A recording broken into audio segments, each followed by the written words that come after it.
Hello বন্ধুরা, অনুরাগের চর আজকের পর্বতে আমরা দেখতে চলেছি অলি সেই আগের পুরনো স্মৃতিগুলো দেখে নিজে নিজেই কান্না করতে থাকে আর নিজে নিজেই বলতে থাকে যে এই ছবিগুলো আমি কেন রেখেছি জানো? কারণ এই ছবিগুলো দেখে আমি তোমাকে ঘৃণা করতে চেয়েছি। এই চেহারাটা এই চেহারাটা আমি অনেক ঘৃণা করতে চেয়েছি। তার জন্যই এই ছবিগুলো আমি রেখে দিয়েছিলাম।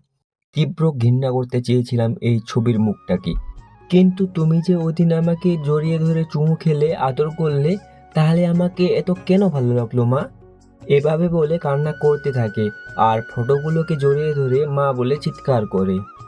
তারপর গিয়ে আলমারি থেকে তার মায়ের শাড়িটা ধরে আনে আর আয়নে বলে যে এই শাড়িটা আমি অনেক কষ্ট করে লুকিয়ে এনেছি মা, কারণ এতে আমি তোমার গন্ধ পাই, এতে আমি তোমার সব স্মৃতি দেখতে পাই। এই জিনিসটা আমার খুব কাছের মা। আমি তোমাকে এখনো অনেক মিস করি মা, অনেক মিস করি। কিন্তু তবুও তোমাকে আমার জীবনে আর আসতে দেব না মা। তুমি আবার আসবে আর আমার সব কিছু নিয়েই চলে যাবে। তাই আমি আর তোমাকে কোনোদিনও আসতে দেব না মা। তার আগেই আমাকে কিছু একটা করতেই হবে। তুমি আসার আগেই আমার চারু আন্টিকে আমার মা বানিয়ে নেব। হ্যাঁ, আমি এটাই করব। আমার চারু আন্টিকে আমার মা বানিয়ে নেব।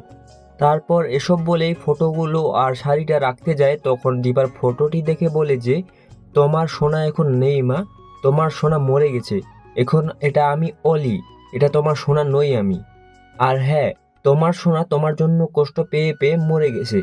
আর এখন অলি, এই অলি তোমাকে এখন কষ্ট দিবে। হ্যাঁ, এটাই করব আমি। এরকম বলেই সবকিছু রেখে দেয়। তো বন্ধুরা, আজকে এতটুকুই। অনুরাগের চর আগামী পর্ব দেখতে হলে আমাদের এই চ্যানেলটি সাবস্ক্রাইব করুন।